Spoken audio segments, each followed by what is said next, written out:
चित्रकला की पट्टचित्र शैली किस राज्य की सबसे पुरानी और लोकप्रिय कला शैली है? उड़ीसा की। क्या दर्शाया जाता है इसमें? हिंदू देवताओं का चित्रण है। दूसरा नंबर क्वेश्चन लिखिए कि इंटरनेशनल कोर्ट ऑफ जस्टिस का हेडक्वार्टर कहाँ है?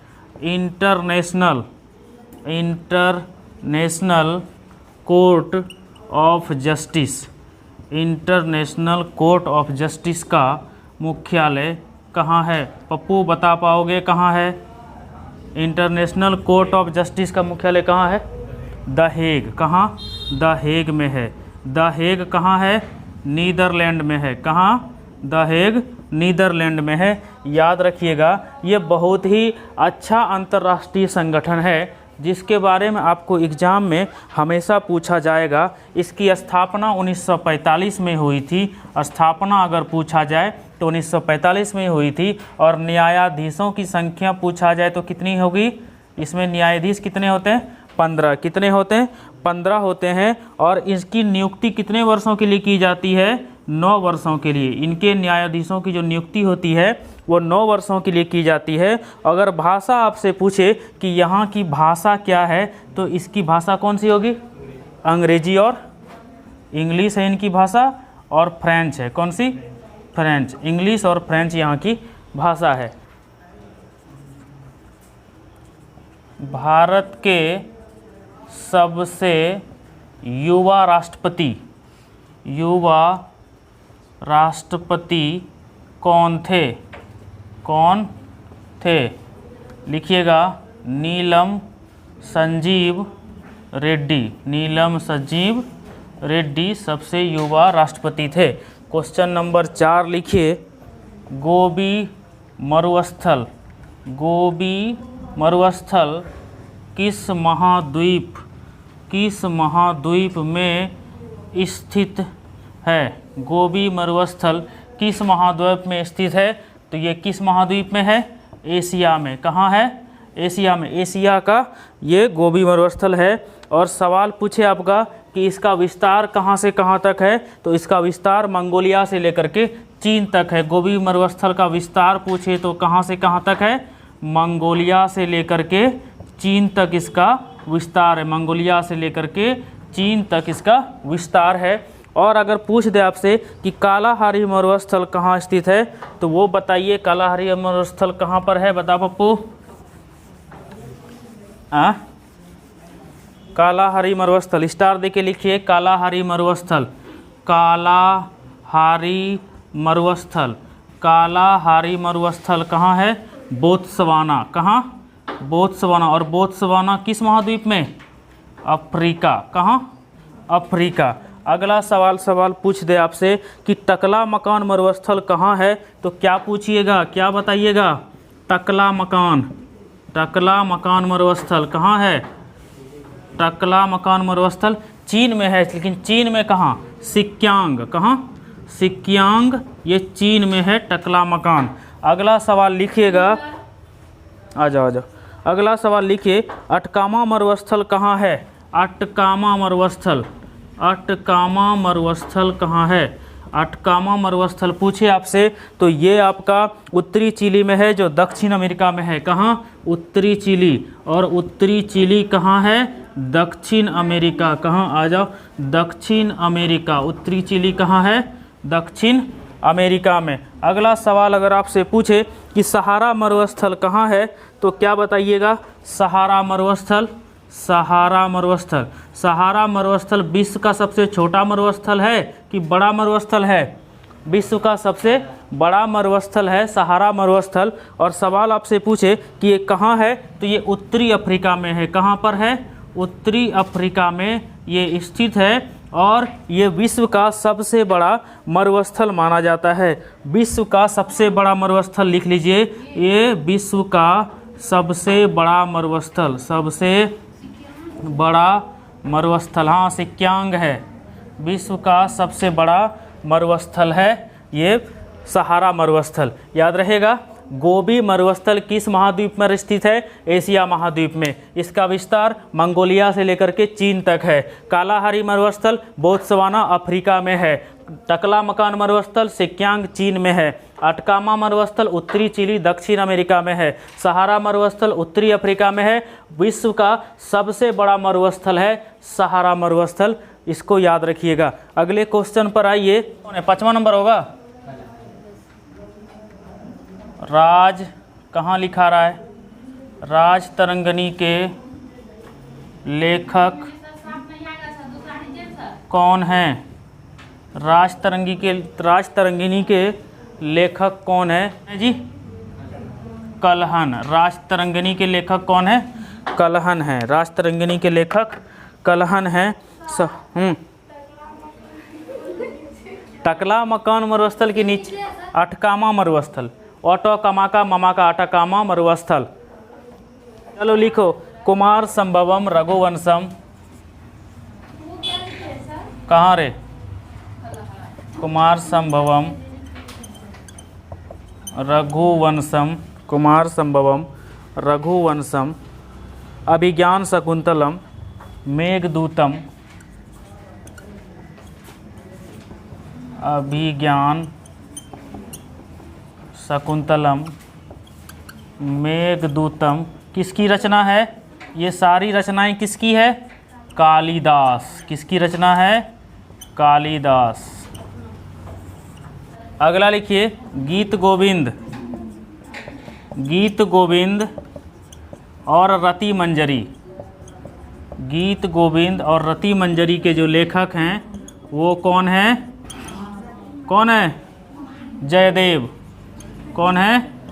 जयदेव। दिखाई पड़ रहा है? लिखते जाओ जल्दी जल्दी, लेट मत करो। फिर अब क्यों नहीं दिखेगा? पृथ्वीराज रासो के लेखक कौन है? पृथ्वीराज रासो। पृथ्वीराज रासो के लेखक कौन है?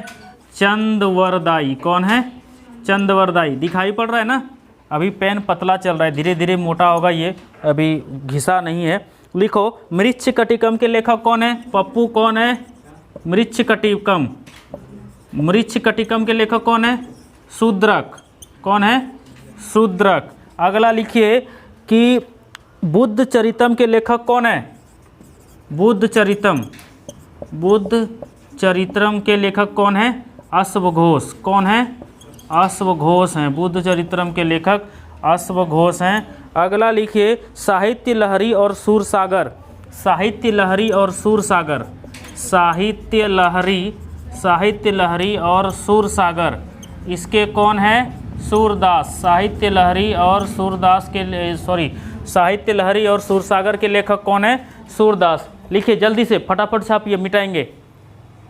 फिर से एक बार बता देते हैं, राज तरंगिणी के लेखक कौन है? कलहन। कुमार संभवम रघुवंशम, अभिज्ञान शकुंतलम, मेघदूतम, इसके लेखक कालिदास हैं। गीत गोविंद रति मंजरी के लेखक जयदेव हैं। पृथ्वीराज रासो के लेखक चंदवरदाई है। मृच्छकटिकम के लेखक शूद्रक हैं। बुद्ध चरित्रम के लेखक अश्वघोष हैं। साहित्य लहरी और सूरसागर के सूरदास हैं। पानीपत का दूसरा युद्ध, पानीपत का दूसरा युद्ध किनके किनके बीच हुआ था? किनके किनके बीच हुआ था? कोई इसमें है क्या आर्ट्स के स्टूडेंट? किसके किसके बीच हुआ था? पानीपत का दूसरा युद्ध किसके किसके बीच हुआ था? अकबर और हेमू के बीच हुआ था। किसके किसके बीच? अकबर था और हेमू।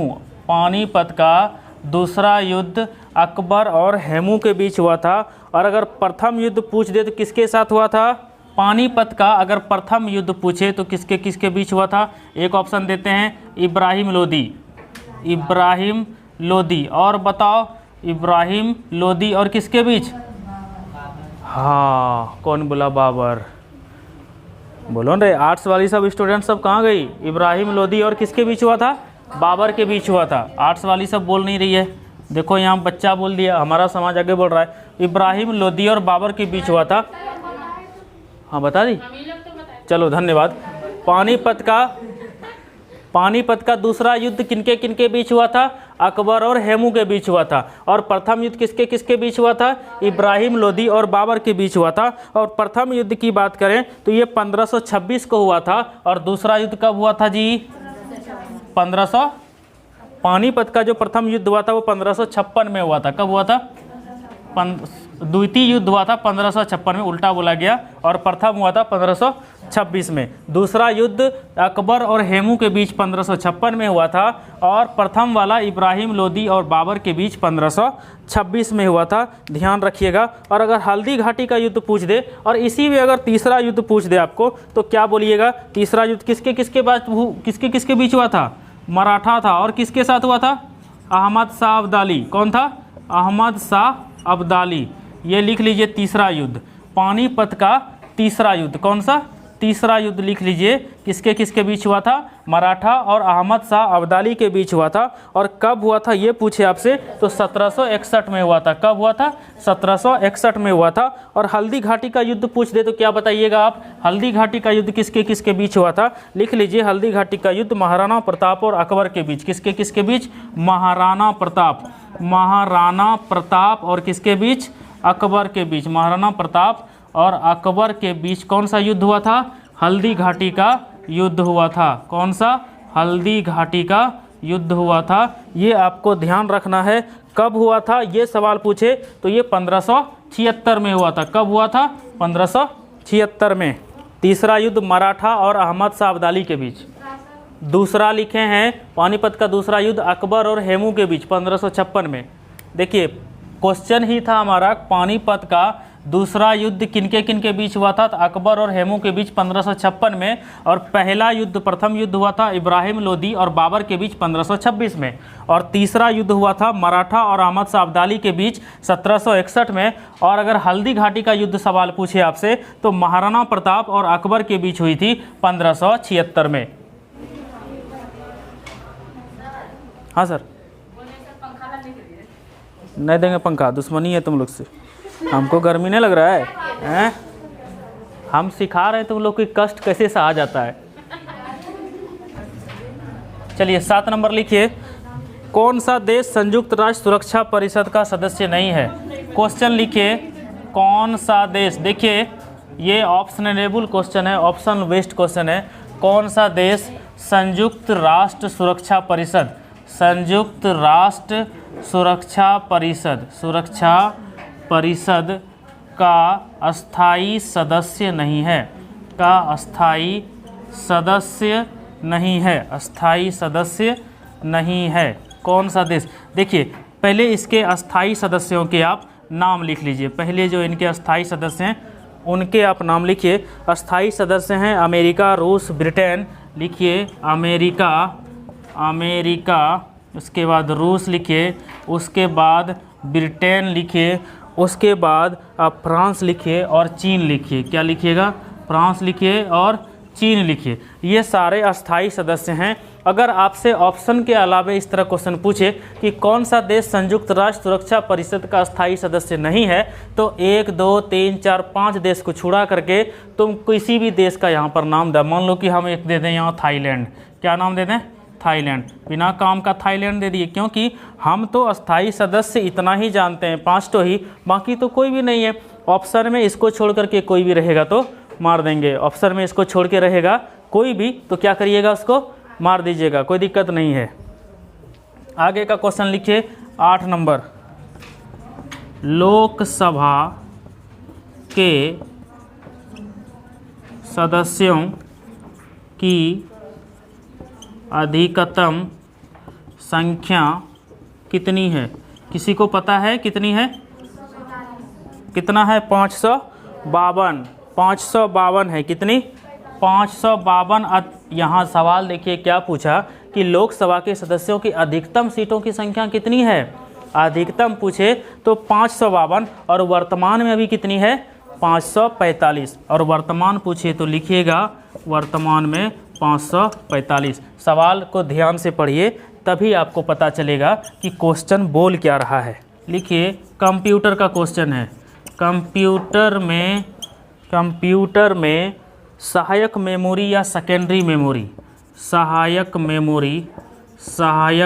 मेमोरी या सेकेंडरी मेमोरी, कौन सी मेमोरी? सेकेंडरी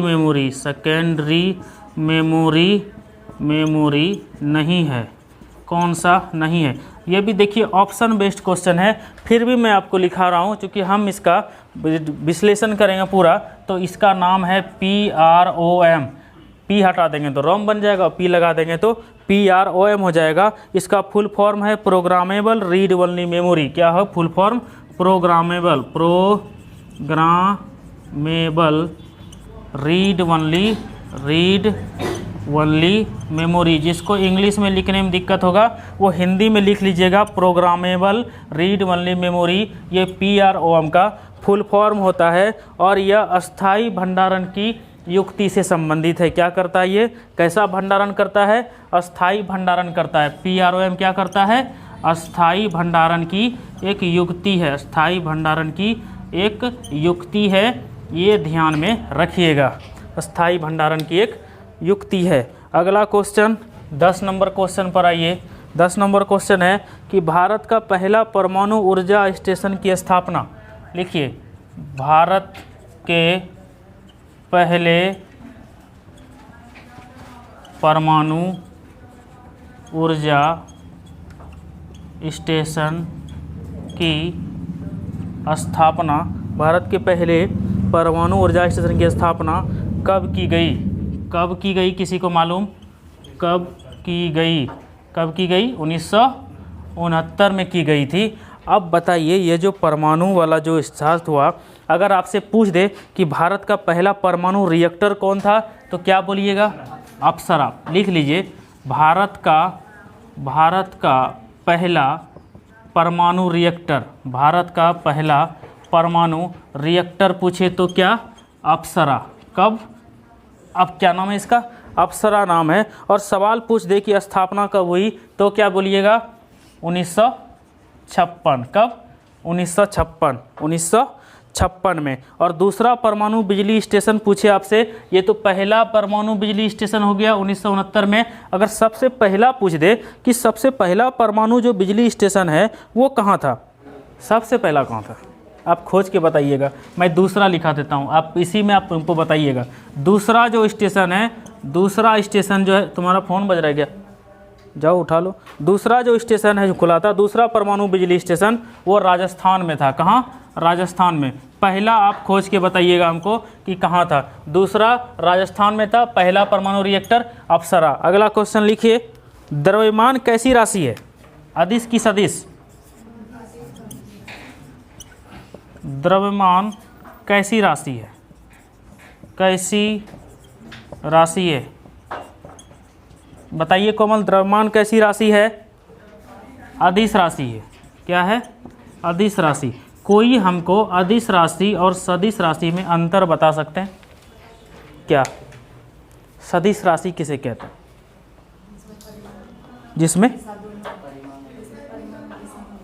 जिसमें परिमाण होता है, दिशा होता है। और सदिश किसको बोलते हैं? हमने अदिश का पूछा। जिसमें केवल परिमाण होता है वो अदिश होता है, और जिसमें परिमाण भी होता है, दिशा भी होता है, तो वो कैसी राशि होती है? सदिश राशि होती है। कोई दिक्कत है इसके बारे में? पता है ना आपको?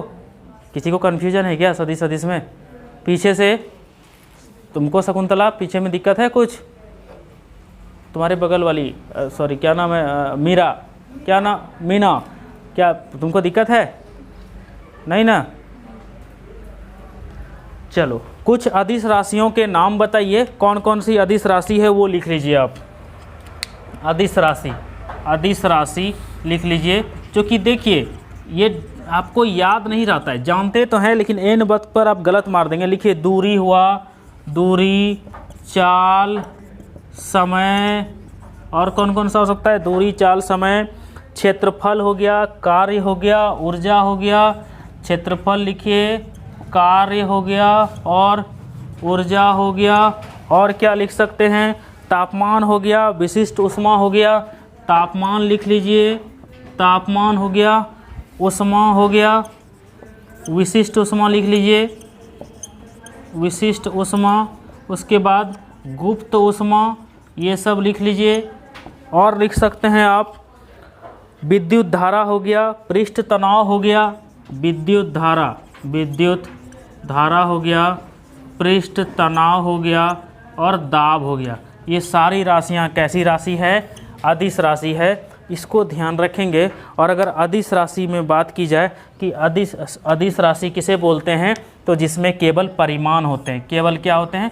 परिमाण। यहाँ लिख दे रहे हैं, केवल इसमें परिमाण होते हैं, केवल परिमाण होते हैं। कल हमने एक क्वेश्चन कराया था आपको कि यदि किसी व्यक्ति का भार पृथ्वी पर 60 किलो है, यदि किसी व्यक्ति का द्रव्यमान पृथ्वी पर 60 किलो है, तो चंद्रमा पर जाने पर उसके द्रव्यमान पर क्या फर्क पड़ेगा?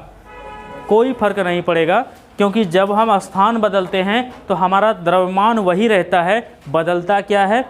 भार बदलता है। अदिश राशि दूरी, चाल, समय, क्षेत्रफल, कार्य, ऊर्जा, तापमान, ऊष्मा, विशिष्ट ऊष्मा, गुप्त ऊष्मा, विद्युत धारा, पृष्ठ तनाव और दाब, ये सारी अदिश राशियां हैं। और सदिश राशियां भी आप लिख ही लीजिए।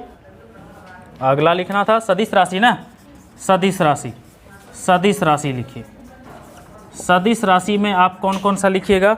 वो लिखिए विस्थापन, वेग, त्वरण, आवेग, संवेग, बल, आवेग, संवेग, बल, प्रतिबल लिख लीजिए, प्रतिबल लिखिए, कोणीय वेग, कोणीय वेग लिख लीजिए। उसके बाद विद्युत घनत्व भी आप लिख लीजिए। हो गया, बहुत हो गया। जड़त्व आघूर्ण, सब तो लगभग लिखा ही गया, बचा क्या? जड़त्व आघूर्ण। सदिश राशि में हो गया विस्थापन, वेग, त्वरण, आवेग, संवेग, बल, प्रतिबल, कोणीय वेग, विद्युत घनत्व, जड़त्व आघूर्ण, ये सारे कैसी राशियां हो गई? सदिश राशियां हो गई। और दूरी, चाल, समय, क्षेत्रफल, कार्य, ऊर्जा, तापमान, ऊष्मा, विशिष्ट ऊष्मा, गुप्त ऊष्मा, विद्युत धारा, पृष्ठ तनाव, ये सारी राशियां कैसी हो गई? ये अदिश राशियां हो गई। और द्रव्यमान कैसी राशि है? अदिश राशि है। इसमें केवल परिमाण होते हैं और सदिश वाले में परिमाण और दिशा दोनों होते हैं। किस नियम के अनुसार, किस नियम के अनुसार स्थिर तापमान पर, किस नियम के अनुसार स्थिर तापमान पर, किस नियम के अनुसार स्थिर तापमान पर गैस का आयतन दाब के व्युत्क्रमानुपाती होता है? गैस का आयतन, गैस का आयतन, गैस का आयतन, गैस का आयतन दाब के व्युत्क्रमानुपाती होता है। दाब के व्युत्क्रमानुपाती, व्युत्क्रमानुपाती मीन्स क्या होता है? व्युत्क्रमानुपाती मीन्स क्या होता है? उल्टा। व्युत्क्रमानुपाती मीन्स उल्टा। किस नियम के अनुसार स्थिर तापमान पर गैस का आयतन दाब के व्युत्क्रमानुपाती होता है? वो है बॉयल का नियम। किसका नियम है? बॉयल का नियम, बॉयल का नियम, बॉयल का नियम। आगे का लिख लीजिएगा। इसमें आप एक चार्ल्स का नियम भी लिख लीजिए। इस तरह के क्वेश्चन को पूछा जाता है। चार्ल्स का नियम क्या कहता है? किसी को पता है क्या? चार्ल्स का नियम कहता है यदि दाब नियत रहे, क्या? यदि दाब नियत रहे, यदि दाब नियत रहे तो, यदि दाब नियत रहे तो गैस के निश्चित द्रव्यमान का आयतन, तो गैस के निश्चित द्रव्यमान, गैस के निश्चित द्रव्यमान का आयतन, गैस के निश्चित द्रव्यमान का आयतन क्या होगा? गैस के निश्चित द्रव्यमान का आयतन उसके परम ताप का समानुपाती होता है। उसके परम ताप का समानुपाती होता है, समानुपाती होता है, समानुपाती होता है। चार्ल्स का नियम क्या कहता है? यदि दाब नियत रहे तो गैस के निश्चित द्रव्यमान का आयतन उसके परम ताप का क्या होता है? समानुपाती होता है। एक और आप लिख लीजिए, आगे का लिखिएगा। इसी में एक और लिखा देते हैं, गे-लुसाक का नियम। इसी के साथ लिख लीजिए गे-लुसाक का नियम, गे-लुसाक का नियम। किसी को पता गे-लुसाक का नियम क्या है? गे-लुसाक का नियम क्या है? ये कहता है कि यदि आयतन नियत रहे तो, क्या किसी को पता है? क्या किसी को पता है? पता है ब्यूटी तुमको? यदि आयतन नियत रहे तो, यदि आयतन नियत रहे तो, यदि आयतन नियत रहे तो गैस के निश्चित द्रव्यमान का दाब, तो गैस के निश्चित द्रव्यमान, गैस के निश्चित द्रव्यमान का दाब, निश्चित द्रव्यमान का जो दाब होता है वो क्या होता है, उसके परम ताप का समानुपाती होता है। उसके परम ताप का समानुपात कहाँ रे?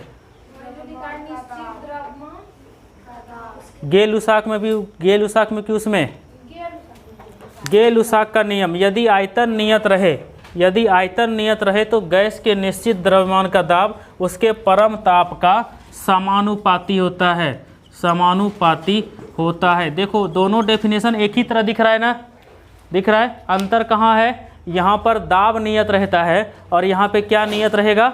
आयतन नियत रहेगा।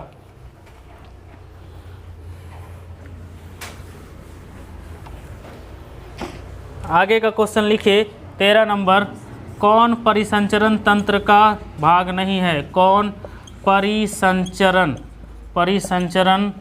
तंत्र का भाग नहीं है? कौन परिसंचरण तंत्र का भाग नहीं है? परिसंचरण तंत्र किसे कहते हैं आप जानते हैं क्या?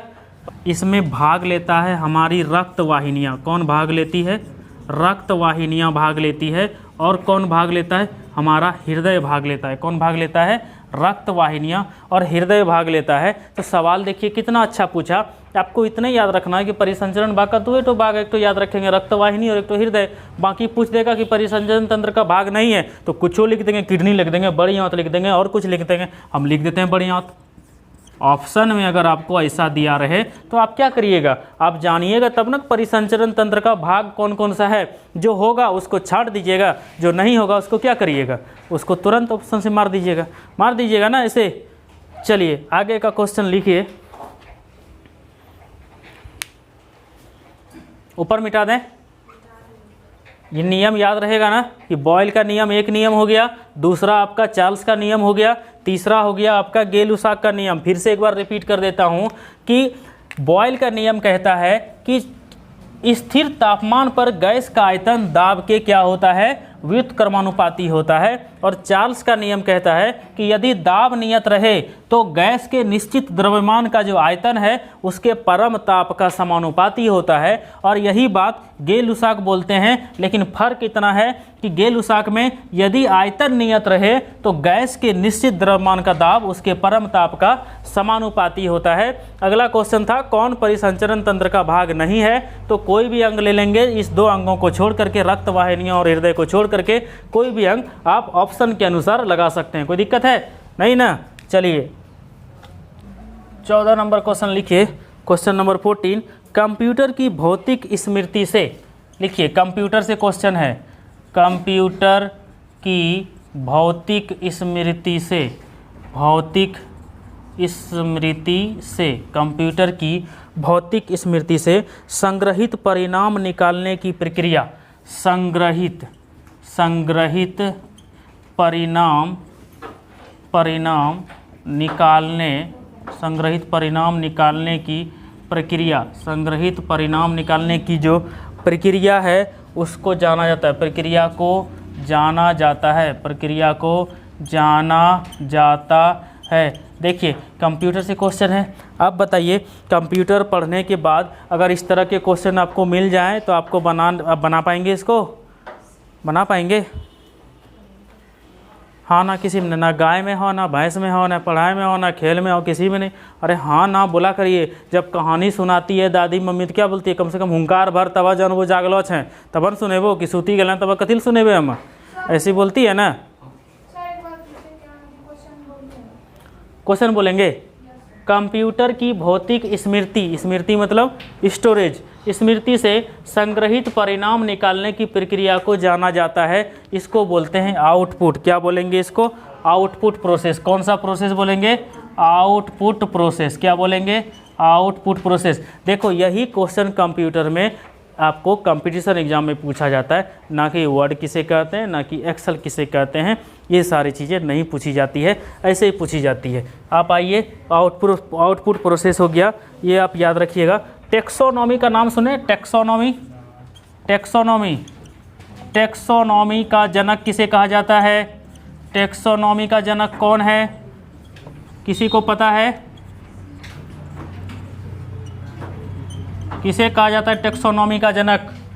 टेक्सोनॉमी का जनक किसे? कार्ल लिनियस को। किसको बोले जाते हैं? कार्ल लिनियस को बोला जाता है टेक्सोनॉमी का जनक। इनकी एक पुस्तक का क्या नाम है पप्पू, बता सकते हो कि पुस्तक क्या है? Systema nature. पढ़े हैं ना शुरू में, बायोलॉजी में ही दिया हुआ है सिस्टमा नेचर। क्या दिया हुआ है? इसकी पुस्तक कहाँ लिखूं? मिटा देता हूँ इसको, नीचे वाले को।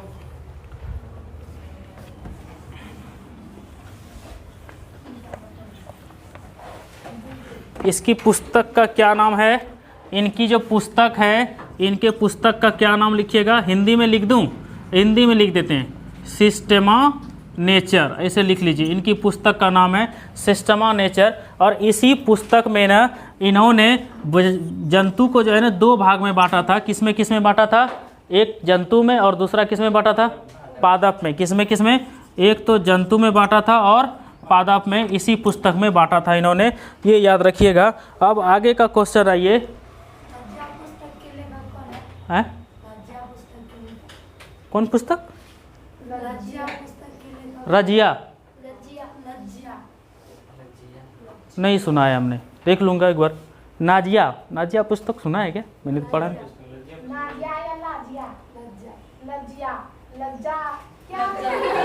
एक बार कन्फर्म हो लेना, बाद में पूछ लेंगे, ठीक है? एक बार पूछने से सब होगा, मैं करके कन्फर्म करो कौन सा पुस्तक।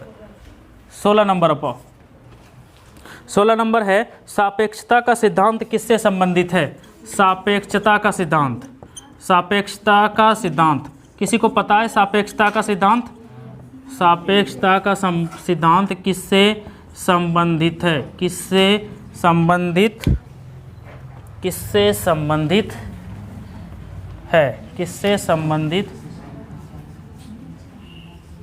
संबंधित है? सापेक्षता का सिद्धांत किससे संबंधित है? किसी को पता है क्या? किसने दिया था? Albert Einstein. किसने? अल्बर्ट आइंस्टीन ने दिया था, याद रखिएगा। अल्बर्ट आइंस्टीन ने सापेक्षता का सिद्धांत दिया था। इसी के साथ आप एक और लिख लीजिए कि एक्स किरणों की खोज किसने की थी? एक्स किरणों की खोज किसने की थी? एक्स किरणों की खोज की थी रॉन्टजन ने। किसने?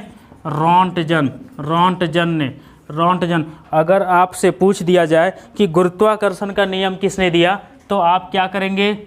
गुरुत्वाकर्षण का नियम किसने दिया? गुरुत्वाकर्षण का नियम किसने दिया? न्यूटन ने। किसने दिया? न्यूटन।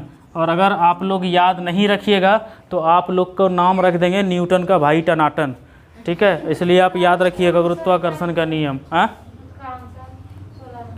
16 नंबर का आंसर तो 15 नंबर का बोलो ना। 15 नंबर का ना, 16 नंबर में है सापेक्षता का सिद्धांत किससे संबंधित है? Albert Einstein. तुम वो बुक का नाम नहीं लिखी क्या रे?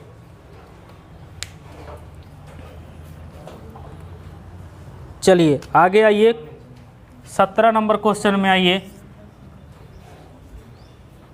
क्वेश्चन नंबर 17 कहता है कि भाभा परमाणु अनुसंधान केंद्र कहाँ स्थित है? भाभा परमाणु अनुसंधान केंद्र, भाभा परमाणु अनुसंधान केंद्र कहाँ स्थित है? कहाँ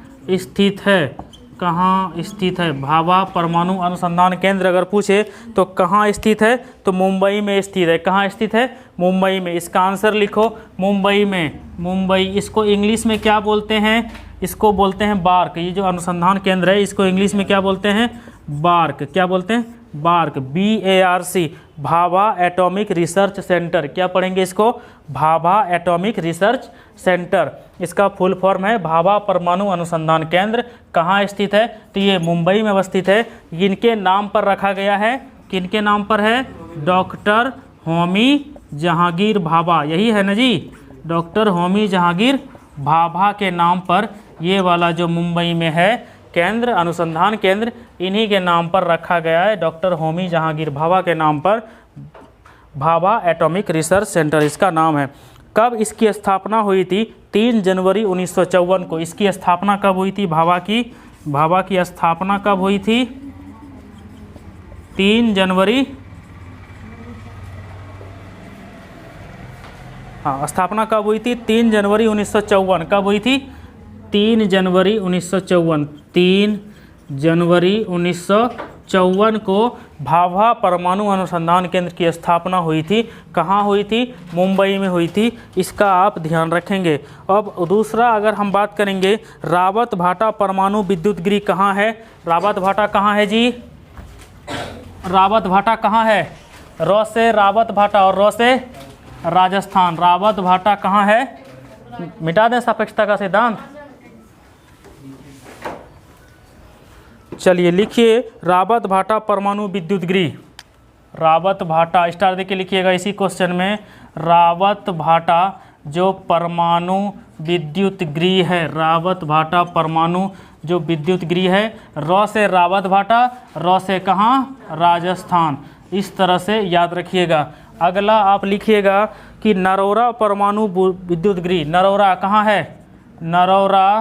नरौरा परमाणु विद्युत गृह कहाँ है? कोई बता सकते हैं? नरौरा परमाणु विद्युत गृह कहाँ है? कोई बता सकते हैं? कहाँ? जल्दी बताओ। उत्तर प्रदेश में है। कहाँ है? उत्तर प्रदेश। लेकिन उत्तर प्रदेश में जगह खोजता है। उत्तर प्रदेश में कहाँ है? उत्तर प्रदेश में बुलंदशहर। कहाँ? बुलंदशहर कहाँ पर है?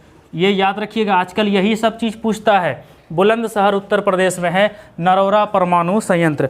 अब आगे लिखिए, कैगा परमाणु कहाँ है? कैगा परमाणु, कैगा परमाणु विद्युत गृह। कैगा परमाणु विद्युत गृह। क से कैगा, क से कर्नाटक। कैगा कहाँ पर? कर्नाटक में। आगे लिखिएगा, अगला है कूडनकुलम परमाणु विद्युत गृह। कूडनकुलम परमाणु विद्युत गृह। ये कहाँ है? कहाँ है पप्पू, पता है क्या? कूडनकुलम परमाणु विद्युत गृह कहाँ है? ये तमिलनाडु में है। कहाँ है? तमिलनाडु में। कूडनकुलम परमाणु विद्युत गृह कहाँ? तमिलनाडु। और तमिलनाडु में पूछे कहाँ है तो यह है त्रिभुवनवेली। कहाँ? तमिलनाडु में एक त्रिभुवनवेली जिला है। त्रिभुवनवेली क्या है? त्रिभुवनवेली जिला में ये है, याद रखिएगा।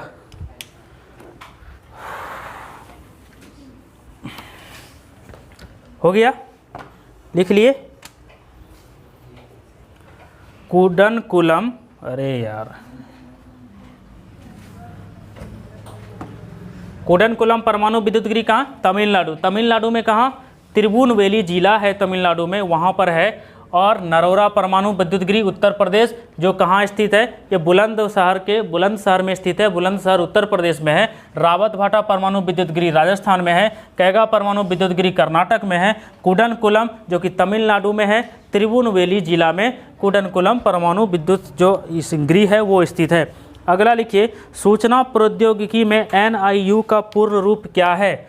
कितना नंबर क्वेश्चन होगा? 18 नंबर होगा ना? लिखिए, सूचना प्रौद्योगिकी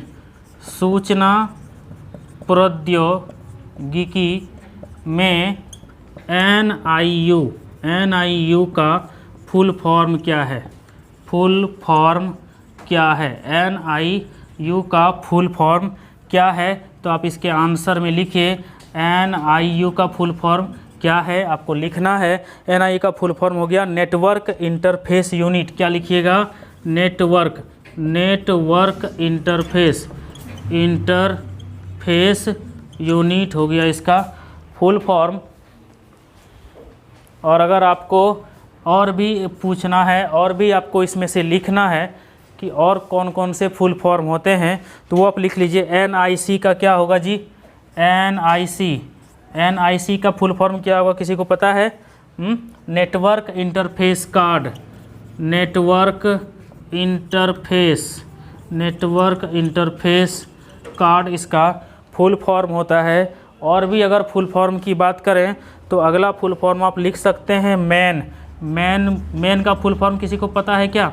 मेट्रोपॉलिटन एरिया नेटवर्क इसका फुल फॉर्म होता है। ये कंप्यूटर से संबंधित क्वेश्चन है, इसको आप अच्छे से याद रखिएगा। मेट्रोपॉलिटन एरिया नेटवर्क इसको हम बोलते हैं बहुत अच्छे से इसको याद रखिए। 18 नंबर हो गया। अब आइए 19 नंबर में, सेब से संबंधित रोग को किस रूप में जाना जाता है? सेब लिखिए, सेब, सेब खाया है आप लोगों ने ना? सेब, सेब से संबंधित रोग को, सेब से संबंधित रोग, ऐसे क्वेश्चन पूछा गया था। सेब से संबंधित रोग को, सेब से संबंधित रोग को क्वेश्चन था के रूप में जाना जाता है, ऐसे डैश था और लिखिए के रूप में जाना जाता है, के रूप में जाना जाता है। सेब से संबंधित जो रोग होता है उसको किस रूप में जाना जाता है? उसका नाम है फायर ब्लाइट। क्या नाम है उसका? Fire blight. सवाल पूछेगा कि ये जो फायर ब्लाइट रोग है किससे संबंधित है? सेब से संबंधित है। और सेब में कौन कौन से अम्ल पाए जाते हैं? मौलिक एसिड पाया जाता है, मौलिक अम्ल। कौन सा? मौलिक अम्ल पाया जाता है। और क्या पाया जाता है? आयरन पाया जाता है। मौलिक अम्ल पाया जाता है और आयरन पाया जाता है। अगर आपसे पूछे कि इसका वैज्ञानिक नाम क्या है, इसका वैज्ञानिक नाम किसी को पता है क्या? वैज्ञानिक नाम किसी को पता है? इसका वैज्ञानिक नाम है मेलस डोमेस्टिका। क्या नाम है इसका? मेलस डोमेस्टिका इस सेब का वैज्ञानिक नाम होता है। ये आप याद रखेंगे। और ये जो आप फायर ब्लाइट देख रहे हैं ना, ये फायर ब्लाइट होता किससे है? बैक्टीरिया से होता है। किससे होता है? बैक्टीरिया से। किससे होता है? बैक्टीरिया से होता है। ये आप ध्यान रखिएगा। 3 चीज़ें हैं। सेब से संबंधित रोग को फायर ब्लाइट होता किससे है? बैक्टीरिया से। सेब में मौलिक अम्ल और आयरन प्रचुर मात्रा में पाया जाता है। सेब का वैज्ञानिक नाम मेलस डोमेस्टिका है। ये इतना याद रखिए। अगले क्वेश्चन पर आइए और हमारा अंतिम क्वेश्चन जो 20 नंबर क्वेश्चन होगा उसको ध्यान से देखिएगा। लाइकेन के मिटा दें हैं? लो लास्ट क्वेश्चन है, लिख लो।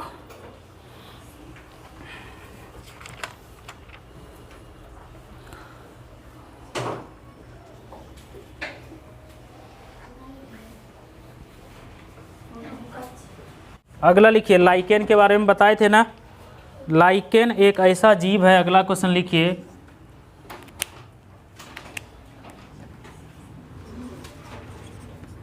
लाइकेन एक ऐसा जीव है, एक ऐसा जीव है। लाइकेन एक ऐसा जीव है जो चेतावनी देता है, जो डैश चेतावनी देता है। क्या पता करते हैं हम लाइकेन से? कल बताए थे या परसों बताए थे। लाइकेन से हम किस चीज़ का पता लगा सकते हैं? किस चीज़ का प्रदूषण? वायु प्रदूषण। किसका प्रदूषण? वायु प्रदूषण। इसका आंसर तो हो गया वायु प्रदूषण। अब आप सवाल यहाँ ये उठता है, ये जो लाइकेन है, इस लाइकेन को और किस नाम से जाना जाता है? काई।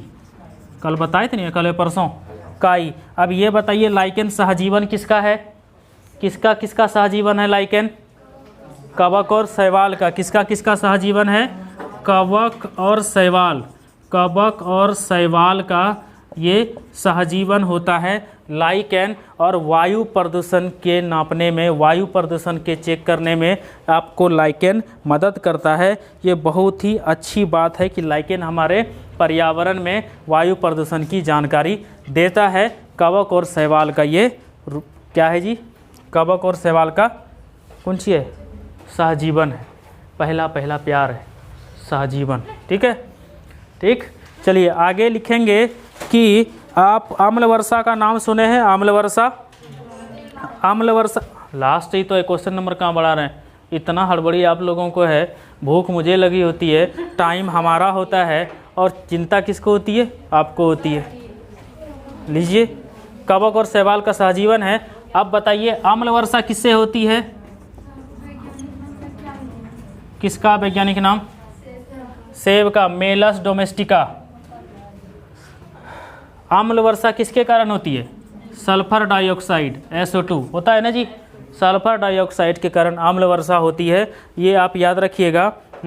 और लाइकेन जो होता है ना, सबसे ज़्यादा संवेदनशील होता है SO2 और CO। CO मतलब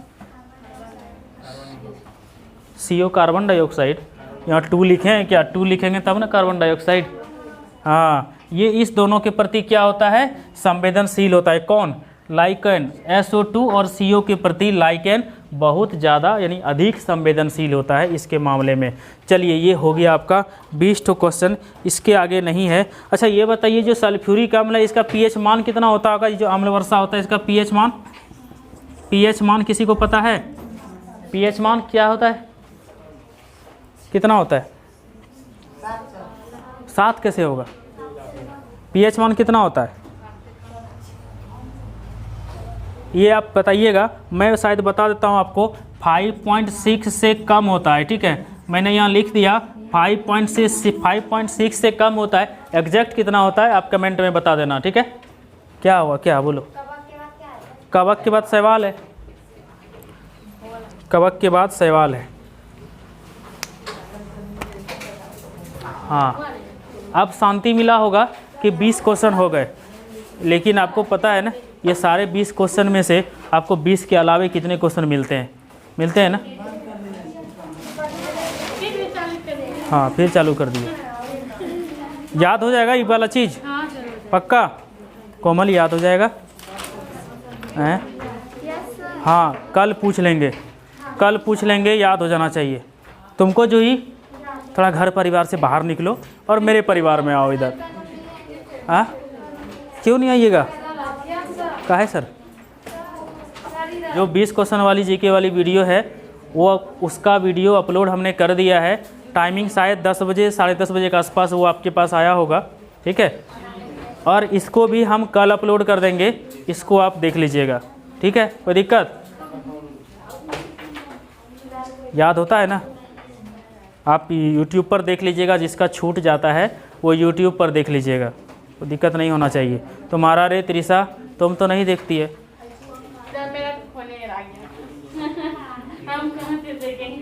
यहाँ पे याद कर लेना, 40 क्वेश्चंस हैं। जिस दिन हम पूछना स्टार्ट करेंगे और अगर पूछने के बाद नहीं बताइएगा तो उस दिन बबुआ, वो बुखारी वाला है ना, देख रही है वो डंडा मेरा कौन छुपा देता है, वो वहाँ देख लो। अगले क्लास में मिलते हैं।